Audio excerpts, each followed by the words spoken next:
It's Car Con Carne. Let's eat in the car. It's Car Con Carne.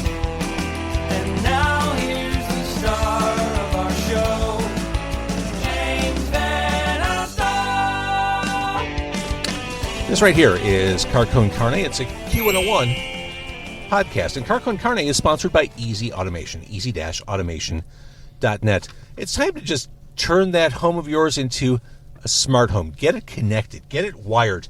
Transform your living space with cutting-edge home automation. Experience seamless control over audio, video, lighting, climate, security, and more. Embrace the future of smart living. It's your home, your rules. Get a quote by visiting easy-automation.net or give my friend Dan a call. Call him directly, 630-730-3728. That phone number also on the screen if you're watching on video. It's also in the copy that is associated with this episode. So, this episode, you might say that 70s Chicago prog rock band McLuhan is obscure. You might be right. Their one and only album, Anomaly, has just been reissued, pressed, and re-released. And you can see McLuhan in the present day at Montrose Saloon on March 6th. Montrose Saloon is where I am tonight, just hours before McLuhan takes the stage to kick off the new year. And I'm joined, if you're watching on video, even if you're listening, it's also true. I'm joined on my right by band leader Neal Rosner, bassist, vocalist. Lovely to see you. Good to see you, too. It's good to be here. We are right outside Montrose Saloon, and we're going to talk about how a relatively unknown prog band from over 50 years ago ends up back on the circuit. It seems improbable. It is improbable, but it happened. We were all of us students at U of I, Circle Campus, and the band got together, and we were. My next door neighbor was Paul Cohen, and we lived in Rogers Park. And Paul. So were you redlining to school every day? Well, or else Paul would drive me sometimes. Okay. And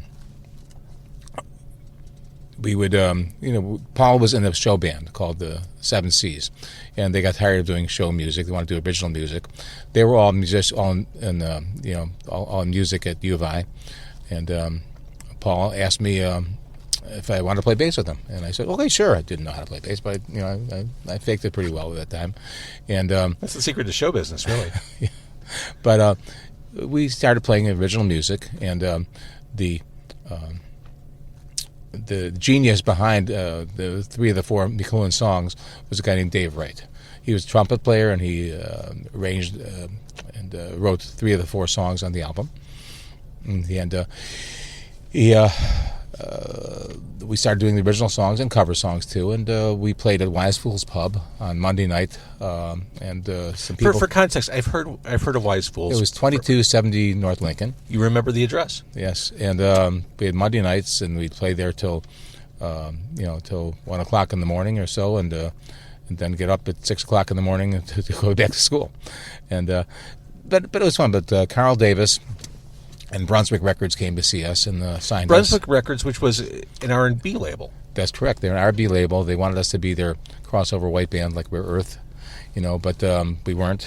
We were more original. We were a prog rock band. Had they heard you? I mean, when I think crossover, I think pop hits. Yes, but we were not. Right, like you said, there were 4 songs on this album. But they're 4 long songs. I love this. And look at this. This is the reissue, which you kindly signed if you're looking at that on video. Yes. Uh-huh. Gatefold. I'm a nerd for this stuff. I'm sorry. Oh, look at that. I mean, it's a nicely produced album. The engineer was Bruce Swedien. Bruce Swedien was a giant in recording. He actually went on later to be the recording engineer for Thriller, for Michael Jackson's Thriller. Oh my gosh! And so we were very fortunate to hook up with him. So he made the album. Didn't really go anywhere at that time. And then we got older and got married, got divorced, had kids, and the band broke up. All that life stuff got... Yes, life stuff got. And but then in 2017, I was actually living in Kentucky at that time, but I still talked to Paul and a couple of the guys from the band, and we got together again and started practicing. And then we had our first... Was it just for fun, or were you thinking, let's give this a shot? Do we still have it? Well, it is still fun. It is totally fun. It's not like I'm making a bunch of money on this at all. Besides, I'm a retired guy anyway, so this is fine for me. But yeah, it's for the fun of it and the love of it. And So it's not about like reclaiming your legacy or anything like that. It's just no, not reclaiming. You're with your old buddies, and you made fun music together, and yes, and but we did believe in what we did, and we started seeing bootleg versions of the album on YouTube, and because people get frustrated if they can't get that stuff. Incoming call. Ignore that. Press the pickup button to answer. That is Herb from Liars Club. Talk to you later, Herb.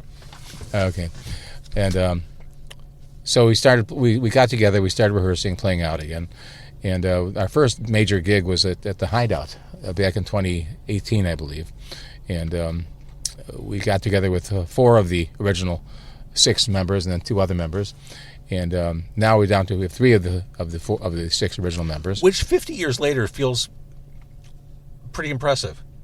It is. Our keyboard player is original. Paul Cohn, our woodwind player, is original, and me, I am original. And then we have some new people. We have a new drummer, Luke Meyer, who is a very, very good drummer, and we have Mitch Marcus, excellent guitarist, and we have young Bart Coyle. The age range of the group ranges from 74 to 29. Bart is 29 years old. We got some monsters in the group, I think. Paul and Bart and Mitch and Luke are all really exceptional musicians. And it gives me great pleasure to play. Not just playing our own stuff, but just playing. I'm an old guy, okay? So this is our antidepressive therapy, It really is. I get it. But let's be honest, age is less and less relevant in rock and roll as the years go on. Like 70 in the year 2025 is very different from being 70 and playing rock and roll in 1985. Sure. Yeah, and I'd say yes, it's rock and roll, but it's music. I think for me it's just music. I like all kinds of music, except for I'm not crazy about rap or hip hop, but I like most of other music. And we have a lot of jazz influences sure. in our stuff. Well, let's talk about that, because you mentioned the word monster, which led me right to the Monster Bride. 25% of this album takes an early turn toward the Carnival Fairway, then goes right into a full-blown jazz freakout. Yes, it does. And there's Paul on there, and then there's also some spoken word like dramatic spoken word, right? Like ominous spoken word. Now, in this incarnation of McLuhan, my wife Barb does the spoken word. She's also doing backup singing for us. Is she scary? She can be scary. She's an excellent actress, and she did a lot of community theater and tried to be a professional actress when she was younger in New York. She's very, very dramatic, and so it's a lot of fun. I love it, and that song in particular, it's vulgar, it's nuts. It feels like the sound of a group of people who just said, "What if?" when they got into the studio. That's exactly it. Dave Wright wrote most of the music, but there was a lot of individual improvisation and the arrangements. So we all contributed. And so it's a pleasure to do this. We just love it. We play out right now, maybe once a month. And we've been playing here at Montrose Saloon several times. We're doing a sort of residency on Thursday nights here. We'll be here tonight, and then March 6th, and then April 3rd. And we'll also be playing at Copper Fiddle in Lake Zurich on April 26th. And then we'll be playing, then after that, who knows, we'll be playing other places too. And you can get the remastered, re-released, re-everythinged album at your shows? Yes, you can. And we'll sell the album tonight for $20. Okay. For a gatefold brand new record, that is a steal. It is. You're certainly old enough to remember buying records in the record store. It is shocking how much it costs to keep up a record habit in the modern day. Oh, sure. And vinyl is coming back. So it's it's back. That's a very it's good arrived. thing. We were fortunate. We met at Montrose Saloon. We met Andrew Clark, who was a sound guy, and he's also a musician in a band called 321s and several other bands. And he turned me on to his dad, Ellis Clark. Sure. And Ellis Clark is also a musician. He's been in lots of bands. Very accomplished guy. Yeah. And he's got a studio. And Andrew said, why don't you try to reissue the album? So he said, well, I don't know how we can do that. But Ellis was very skillful. He was able to find a submaster of the album, and a very good quality submaster, and he remastered it. Was it something that was just sitting in a canister of quarter-inch tape somewhere? I don't know where he got it, but he got it. You know? Okay. And it was really good quality, and so we did it, and then here we are. Spiders in Neal's basement. What was going on there? My name is Neal, and we had a basement, and that's where we practiced most of the time. And there was So a lot very of spiders. literal. Yes, it was just a goofy title. But now the content of that was not written by Dave Wright. That was written by a fellow named Marv Croat, who's unfortunately no longer with us. But it's an interesting combination song. It's a combination of calypso, Dixieland, and maybe some klezmer. Klezmer music, which is like clarinets and stuff. Interestingly, as you say that, it's somehow the most conventional sounding song on the album, but based on your description, you'd never guess. No. Or maybe that says a lot about the other three. Yeah, and but you can tell from that this is you probably can tell that this one is written by somebody else than Dave Wright. Is a different signature on it, I think. And you can tell how much the horns matter on that one. Oh yeah, we are a horn band, and we are fortunate to have. We don't have like 3 or 4 horns. We have two horns. We have Paul Cohn, who's a master woodwind artist. He's proficient on saxophone, flute, and clarinet, and we use them all when we play. And then we got Bart, who's just a young master. He's a terrific instrumentalist, great improvisations. So it's a joy. The thing that I like the most about when we're playing, in addition to being an antidepressant, when things are cooking and I'm playing, I am the music. Okay, I am the music, and that's it's coming from you me. You just kind of lose yourself in it. And it feels just so good. It's like coming from us, and it's still a wonderful feeling. It's a good psychedelic. I dug my hooks into the Chicago music scene probably early 90s.